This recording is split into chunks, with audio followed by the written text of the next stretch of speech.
बच्चों आज हम 10th का टॉपिक ले रहे हैं ट्रिग्नोमेट्री। बोर्ड के हिसाब से ये 12 नंबर का चैप्टर है आपका। इसका मतलब ये है कि ये अच्छा खासा रोल प्ले करता है आपके एग्जाम में। इस चैप्टर में हमने देखा है कि बच्चों को बहुत दिक्कत आती है, लेकिन बच्चे बहुत आसान और बहुत रोचक टॉपिक है। इसको आज हम ट्रिग्नोमेट्री शुरू कर रहे हैं। आप शुरू से देखिए इसको, आपको फिर इसमें कोई प्रॉब्लम नहीं रहेगी। ट्रिगोनोमेट्री इसका मतलब ये है, ट्राई का मतलब 3, ट्रिगोन इससे मतलब है ट्रायंगल, और मेट्री से मतलब है मीजर करना, नापना। तो इसका मतलब है हम ट्रायंगल को एक दूसरे साइड्स के रेशियो के अनुपात में मीजर करेंगे। ट्रिग्नोमेट्री में हम देखते हैं कि अगर हमें राइट एंगल ट्रायंगल से हम डील करते हैं, जिन भी ट्रायंगल में एक एंगल 90 का होता है उसमें उसको हम राइट एंगल ट्रायंगल कहते हैं। और इसमें 6 ट्रिग्नोमेट्रिक रेशियो होती हैं, तो हम बारी बारी से सबको डिस्कस करते हैं। ये आपका कोई राइट एंगल ट्रायंगल है।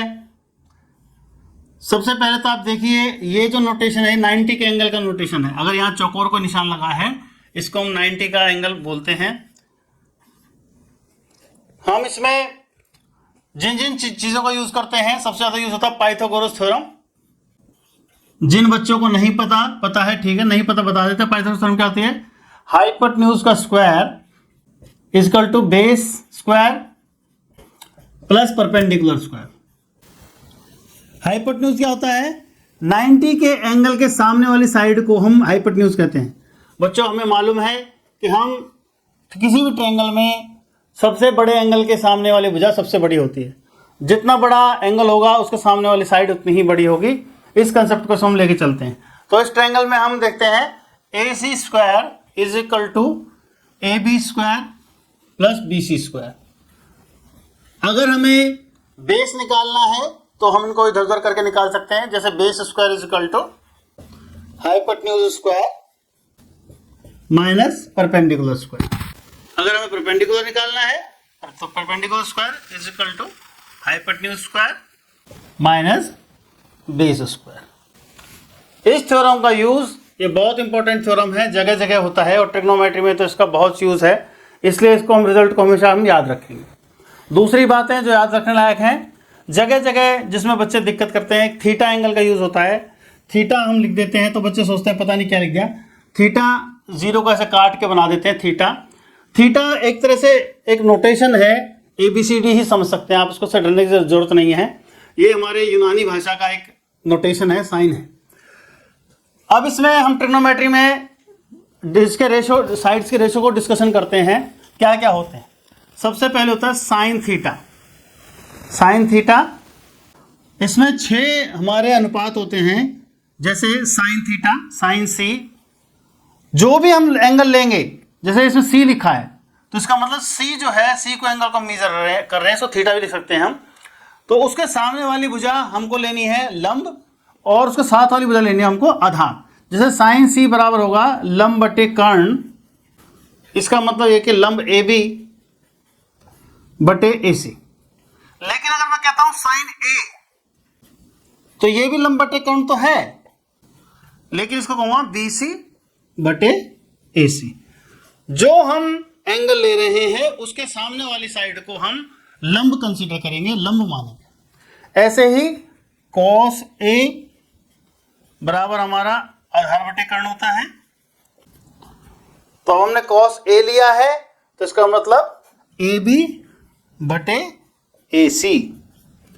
लेकिन अगर हम cos C लेंगे तो cos C equal to BC बटे AC। ऐसे ही हमारा tan A, tan क्या होता है हमारा? लंब बटे आधार। तो tan A हमारा होगा BC बटे AB। लेकिन अगर मैं कहूं tan C तो वो होगा AB बटे BC। इसी तरीके से हमारे साइन है, सेक है। सेक थीटा होता है हमारा cos का उल्टा।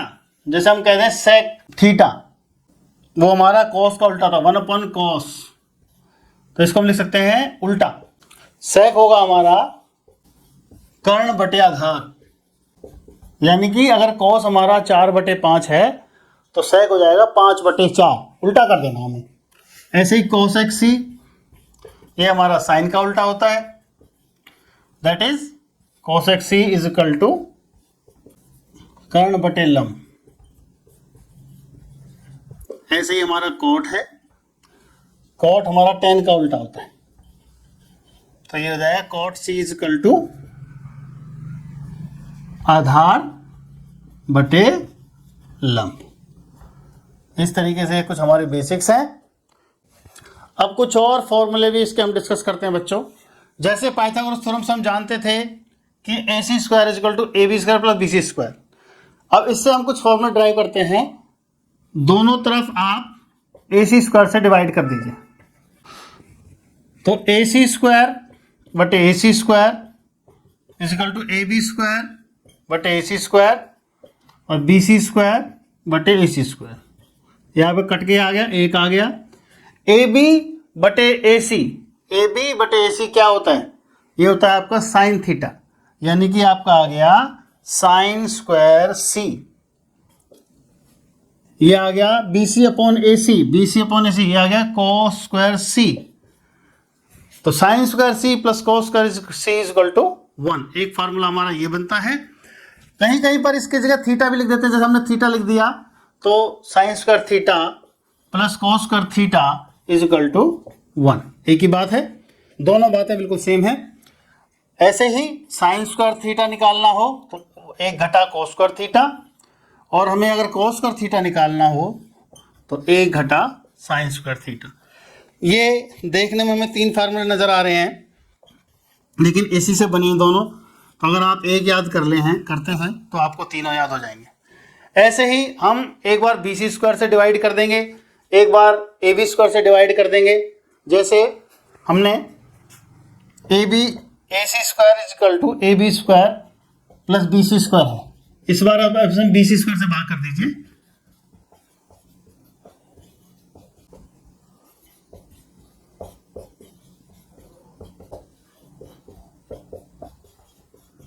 जब आप डिवाइड करेंगे तो कट के एक आ गया। ए सी बटे बी सी, ए सी बटे बी सी, कर्ण बटे आधार, वो होता है आपका sec theta, sec square theta, और ये क्या होगा आपका टेन स्क्वायर थीटा प्लस 1। तो sec square theta is equal to tan square theta plus 1। एक फार्मूला हमारा ये आ गया। इसको हम sec square theta minus tan square theta is equal to 1 भी लिख सकते हैं, या फिर tan square theta is equal to sec square theta minus 1 भी लिख सकते हैं। अगर हम अगली बार बी सी की बजाय ए बी से डिवाइड करें तो हमें प्राप्त होगा cosec square theta, cosec square theta is equal to 1 plus cot square theta. एक फार्मूला हमारा ये आता है, और हमारा या फिर कोसेक स्क्वायर थीटा, इस कोट को हम इधर ले आएंगे तो minus cot square theta is equal to 1, या फिर cot square theta is equal to cosec square theta minus 1। ये फार्मूला भी हमारा इसी से तैयार होता है। तो बच्चों हमने कुछ बेसिक बातें करी ट्रिग्नोमेट्री की, अब कुछ हम इसके सवाल लेंगे। आइए बच्चों हम कुछ एग्जांपल लेते हैं। एनसीईआरटी का पहला एग्जांपल है tan a equal to 4/3, then find other 5 trigonometric ratios. हमें अब दूसरे 5 sin theta, cos theta, tan theta, cot theta, cosec theta, sec theta, ये सब निकालने हैं। तो जैसे सबसे पहले हम ट्रायंगल बनाएंगे।